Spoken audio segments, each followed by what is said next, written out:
नमस्ते सभी को। आज इस वीलॉग के में आप सभी का स्वागत है।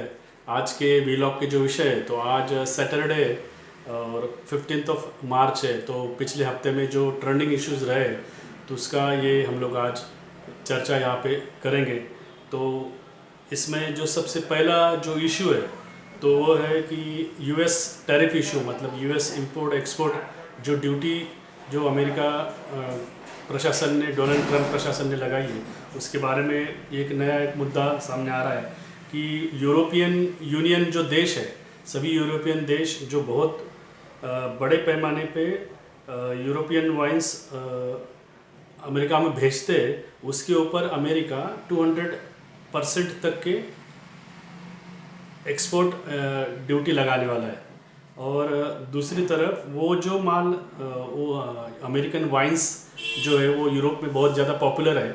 उसमें विस्की एक टाइप का वाइन है। वो विस्की के ऊपर अमेरिका ऐसा चाहता है कि सभी यूरोपियन यूनियन जो देश है, ये 50% तक ही उसके ऊपर इम्पोर्ट ड्यूटी लगाए। ऐसी एक बात, इसकी चर्चा कल मीडिया में बहुत बड़े पैमाने पर हो रही है कि खुद अलग सामने वाले देशों के ऊपर 200% ड्यूटी लगाने की बात करते हैं, और हम खुद के प्रोडक्ट के ऊपर जो बाहर जाता है उसके ऊपर 50% की डिमांड रखते हैं। इसकी भी चर्चा कल नेशनल इंटरनेशनल लेवल मीडिया में हुई।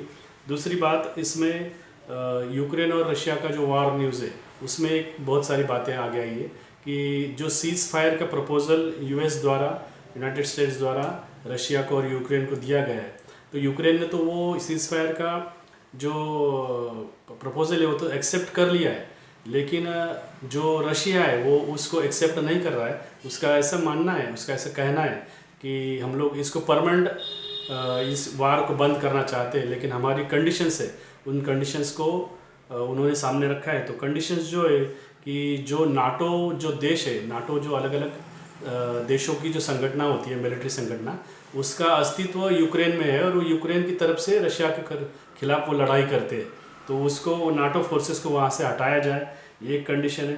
फिर जो बहुत बड़े पैमाने पे वेपन सप्लाई होता है यूरोपियन देशों से और अमेरिका से यूक्रेन को इस वार के लिए, तो वो सब जो वेपन सप्लाई है वो सभी तुरंत रोका जाए, और जो रूट कॉज है उसका, जिसकी वजह से यूक्रेन और रशिया वार हुआ है, उस रूट कॉज को रिमूव कर दिया जाए, ऐसा भी उनका एक डिमांड सामने आ रहा है। और जो इस वार में जो लगभग 3 साल से वो वार चल रहा है, इस वार में जो एरिया रशिया ने यूक्रेन का जीता है अभी तक के, उस रशियन ऑक्युपाइड यूक्रेन को इन यूनाइटेड नेशंस मान्यता दे कि ये रशिया का भूभाग है। ऐसा ये भी इनकी एक डिमांड आगे आ रही है।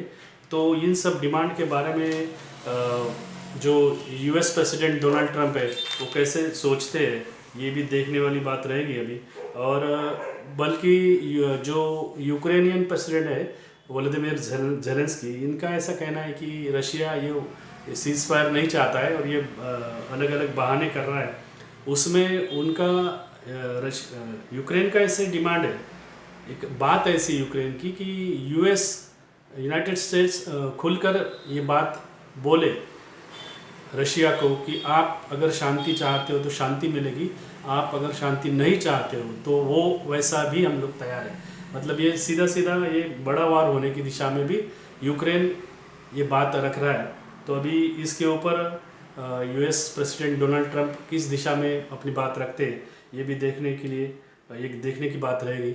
उसमें डोनाल्ड ट्रंप एक बात कह रहे हैं कि हम लोग ये जो कंडीशंस रखी जा रही है रशिया के द्वारा परमानेंट सीज फायर के लिए, तो वो उसके अगेंस्ट वो बहुत बड़ा फाइनेंशियल सैंक्शंस रशिया के ऊपर लगाएंगे, जिससे कि रशिया की जो अर्थव्यवस्था है वो चिरमिरा जा सकती है, वो डगमगा जा सकती है। इस तरह के सैंक्शंस रह सकते हैं, ऐसी भी एक बात सामने आ रही है।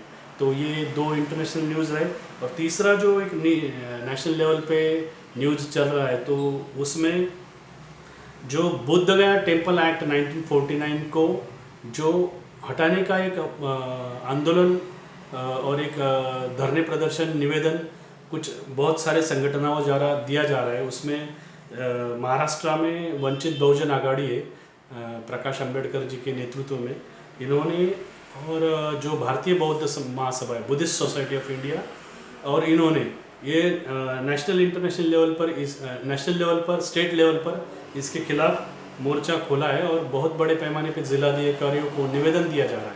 कल भी नासिक में निवेदन दिया गया, पूना में निवेदन दिया गया, छत्रपति शिवाजी टर्मिनस में एक धरना प्रदर्शन किया गया रास्ते के ऊपर, और हर ज़िला में वो ऐसा काम कर रहे हैं कि भाई ये बोध गया टेम्पल एक्ट 1949 हटा के नया टेम्पल एक्ट वहाँ पे बनाया जाए, और उसमें अलग अलग इस एजिटेशन में अलग अलग फुले अम्बेडकरी विचारधारा के मानने वाले बहुत सारे छोटे छोटे संगठन, बड़े बड़े संगठन भी बहुत बड़े पैमाने पे उस पर आगे आ रहे हैं। उसमें दूसरा एक है कि उत्तर प्रदेश के जो चंद्रशेखर आज़ाद है, इनकी आज़ाद समाज पार्टी भी इसमें बढ़ चढ़ कर हिस्सा ले रही है। आज़ाद समाज पार्टी के चंद्रशेखर आज़ाद ने तो लोकसभा में भी इसकी बात सदन में रखी है, जो अभी आज की तारीख में वहाँ पे बजट सेशन चल रहा है उसके लिए। तो ये और तो और जो अदर पॉलिटिकल पार्टीज़ है, अदर पॉलिटिकल पार्टीज़ में भी जो भी SC/ST के प्रतिनिधि हैं, वो सभी लोग इस बात के ऊपर अपने अपने द्वारा अपने अपने पटल पर वो बात रखने की कोशिश कर रहे हैं। तो इसमें जो बिहार गवर्नमेंट है, मेन रोल जो प्ले होने वाला है तो बिहार गवर्नमेंट है, और दूसरा सेंट्रल गवर्नमेंट है। तो बिहार गवर्नमेंट में जो सत्ता में है तो नीतीश बाबू जो वहाँ पे चीफ मिनिस्टर है, तो उनके द्वारा अब ये देखना पड़ेगा कि ये जो टेम्पल एक्ट है इसको ये हटा के नया टेम्पल एक्ट लागू करते हैं क्या, क्योंकि जो पहला टेम्पल एक्ट है उसमें 50% ही बुद्धिस्ट है, 50% अदर रिलीजन के लोग हैं, और सभी 100% बुद्धिस्ट रिलीजन के प्रतिनिधि, मतलब जो 8 प्रतिनिधि वो वहाँ पे होने चाहिए, और एक जिलाधिकारी, ऐसे 9 प्रतिनिधि वहाँ पे होने चाहिए। ये बात पूरी देश में वो उठ रही है। तो उस हिसाब से हम लोग अभी आने वाले समय में जो वहाँ पे देखना पड़ेगा कि वो कैसे उस दिशा में एक्ट करते हैं। तो ये 3-4 मुद्दे हैं, इनके ऊपर हम लोगों ने आज आपके सामने बात रखी।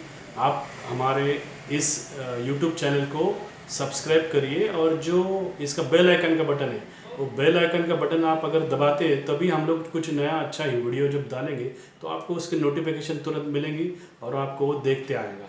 और इसको आप लाइक करिए, शेयर करिए। धन्यवाद। ओके।